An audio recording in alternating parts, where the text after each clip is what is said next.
अभी कुछ दिनों पहले ईरान इसराइल जंग के बाद इसराइल की राजधानी तेल अवीव में पोस्टर लगे हुए थे जिसमें दिखाया गया था अरब खित्ते या मिडिल ईस्ट के उन मुल्कों के सरबराहन को, लीडर्स को जो अब्राहम अकॉर्ड या इब्राहिम समझौते के जरिए इसराइल से जुड़ चुके हैं या आगे मुस्तकबिल में जुड़ेंगे।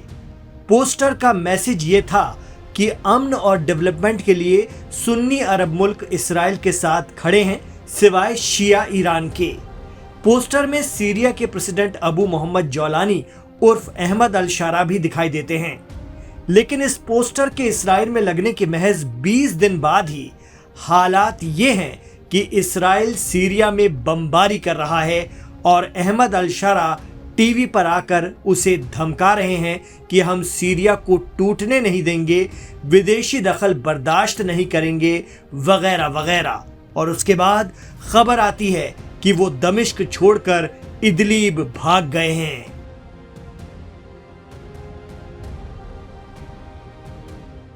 Aim right, achieve big. At KR Mangalam University, we provide you the platform to turn your dreams into reality.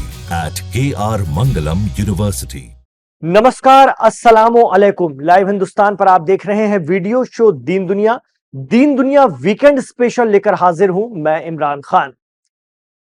दीन दुनिया शो में ही मिडिल ईस्ट के एक्सपर्ट कई बार कहते रहे हैं कि इसराइल के लिए सीरिया में अबू मोहम्मद जौलानी या अहमद अल शारा दूध में पड़ी मक्खी की तरह है। जब इसराइल का मन चाहेगा वो उसे निकाल बाहर फेंकेगा। और अब इसराइल से ये आवाज उठने लगी है कि सीरिया की जौलानी हुकूमत दहशतगर्द है, शिद्दत पसंद है और जिहादी किस्म की है और इसे अब खत्म कर देना चाहिए।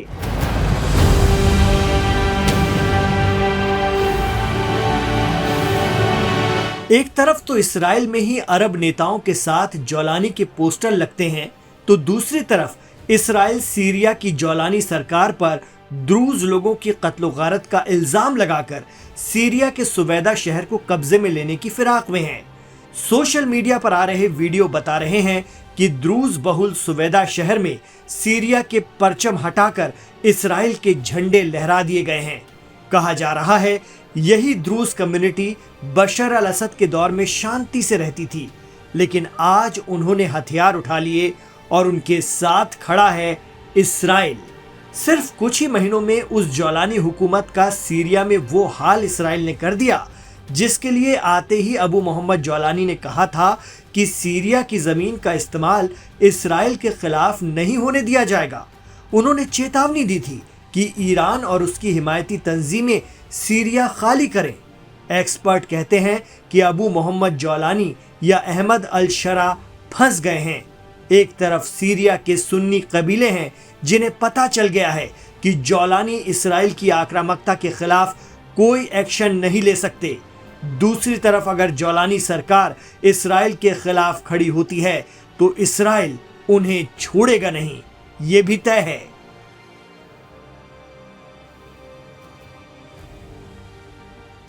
जानकार कहते हैं कि सीरिया का सानेहा सबक है उन अरब देशों के लिए जो आज भी इसराइल के पाले में है।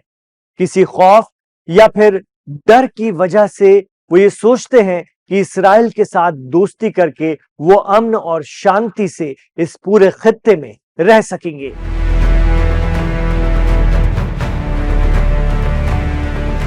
लेकिन ये खुशफहमी इसलिए गलत साबित हो सकती है क्योंकि इसराइल ग्रेटर इसराइल बनाने का सपना पाले हुए है। इस रास्ते में जो कोई भी आएगा वो किसी न किसी बहाने इसराइली आक्रामकता का शिकार होगा, ऐसे आरोप लगते रहे हैं। सीरिया में बशर अल असद सरकार को मुद्दा बनाकर सरकार बदली गई ताकि इसराइल की आक्रामकता के लिए रास्ता तैयार किया जा सके और ईरान के प्रॉक्सी को खत्म किया जा सके इस पूरे इलाके से। Middle East expert Shaukat Bharti कहते हैं कि सीरिया की तरह ही आगे सऊदी अरब, कतर और मिस्र का भी नंबर लग सकता है। वो कहते हैं कि जो लॉबी अमेरिका में सरकार को दबाव में रख सकती है वो कहीं भी कुछ भी कर सकती है। एक्सपर्ट कहते हैं कि इसराइल को ग्रेटर इसराइल के लिए जमीनें चाहिए और वो जमीनें अरब देशों में हैं। आज सीरिया का नंबर है, कल किसी और देश का होगा, जिनके पोस्टर पीएम नेतन्याहू के साथ तेल अवीव की इमारतों पर लगे थे। शौकत भारती के मुताबिक सीरिया में जौलानी हुकूमत की बेबसी देखकर भी अरब मुल्क अगर इसराइल और अमेरिका की यूज एंड थ्रो की पॉलिसी नहीं समझे तो कल उनका नंबर किसी न किसी बहाने से तय है। इसराइल की इस आक्रामकता से निपटने का अरब देशों के पास एक ही रास्ता है जिस पर वो चलना नहीं चाहते, और वो है ईरान के खेमे में जाना।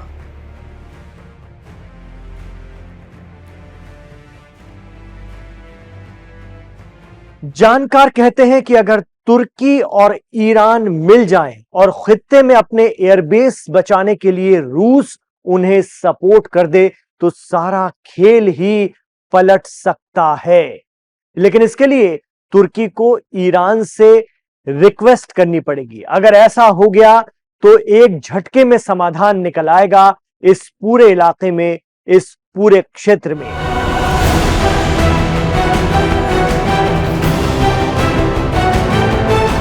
जैसे एक दौर में अपनी सरकार पर आईएसआईएस के जरिए मंडरा रहे खतरे को भांपकर बशर अल असद ने ईरान से रिक्वेस्ट की थी, तब ईरान ने हिजबुल्लाह के जरिए सीरिया में आईएसआईएस को रोका था। ईरान लगातार अरब मुल्कों को कहता रहा है कि अमेरिका और इसराइल पर डिपेंड मत रहो, वो आपका इस्तेमाल कर कर छोड़ देंगे। मिडिल ईस्ट को इसराइली आक्रामकता से बचाना है तो देर सवेर ईरान के खेमे में आना ही पड़ेगा, वरना जौलानी की बेबसी और सीरिया में इसराइल की दखलंदाजी एक ऐसी नजीर है जो कल को किसी और अरब मुल्क में हो सकती है। सीरिया के राष्ट्रपति अबू मोहम्मद जौलानी इसराइल से दोस्ती की कस्में खाते रह गए और उनका गोलान हाइट्स निकल गया और अब सुवैदा शहर का नंबर है। ऐसे में जब सीरिया के साथ कोई नहीं है तो ईरान का बयान आया। ईरान ने कहा है कि वो सीरिया की संप्रभुता या खुद मुख्तारी और क्षेत्रीय अखंडता का समर्थन करता है और हमेशा सीरियाई लोगों के साथ खड़ा रहेगा।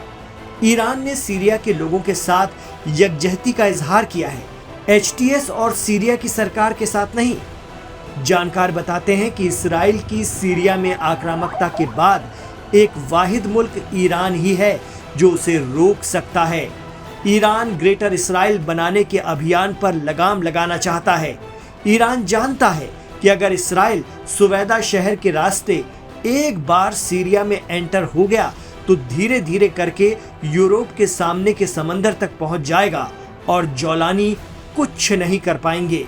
Middle East expert Shaukat Bharti कहते हैं कि जौलानी हुकूमत तो इसराइल को रास्ता दे रही है और ये समझौता तो पहले ही हो चुका है। कहा जा रहा है कि सीरिया में इस वक्त जो कुछ चल रहा है वो एक सोची समझी रणनीति का हिस्सा है और इसराइल को ईरान के नजदीक लाने की कवायद से ज्यादा कुछ नहीं। भले ही ईरान और सीरिया की सरहद नहीं मिलती, लेकिन ईरान और इराक की सीमाएं मिलती हैं।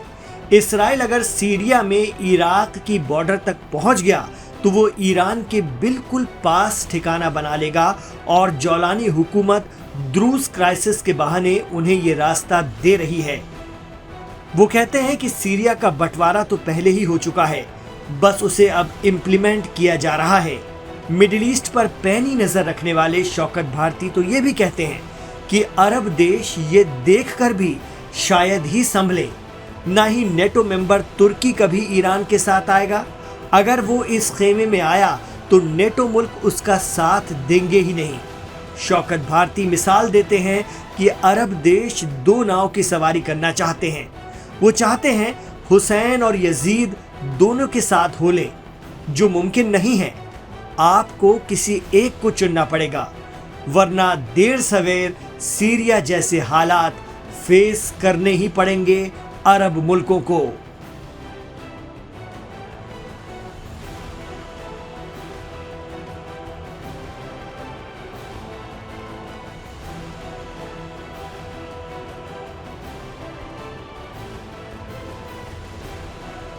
तो ये था आज का दीन दुनिया वीकेंड स्पेशल। आपको कैसा लगा? सीरिया के ताजा सूरत हाल पर हमने कोशिश की कि आपको उस हकीकत से बाखबर किया जाए जो अक्सर मीडिया रिपोर्ट्स का हिस्सा बनती है। आप इसके बारे में क्या सोचते हैं, हमें कमेंट बॉक्स पर जरूर बताइएगा। इमरान खान के साथ आखिर तक कनेक्ट रहे हैं तो गुजारिश रहेगी कि हमारे इस वीडियो को लाइक कीजिए, ज्यादा से ज्यादा आगे बढ़ाइए, शेयर कीजिए और हमारे चैनल लाइव हिंदुस्तान को सब्सक्राइब कीजिए। इमरान खान के साथ आखिर तक जुड़ने के लिए आपका बहुत शुक्रिया। अपना ख्याल रखिए, अपनी दुआओं में हमें याद रखिएगा।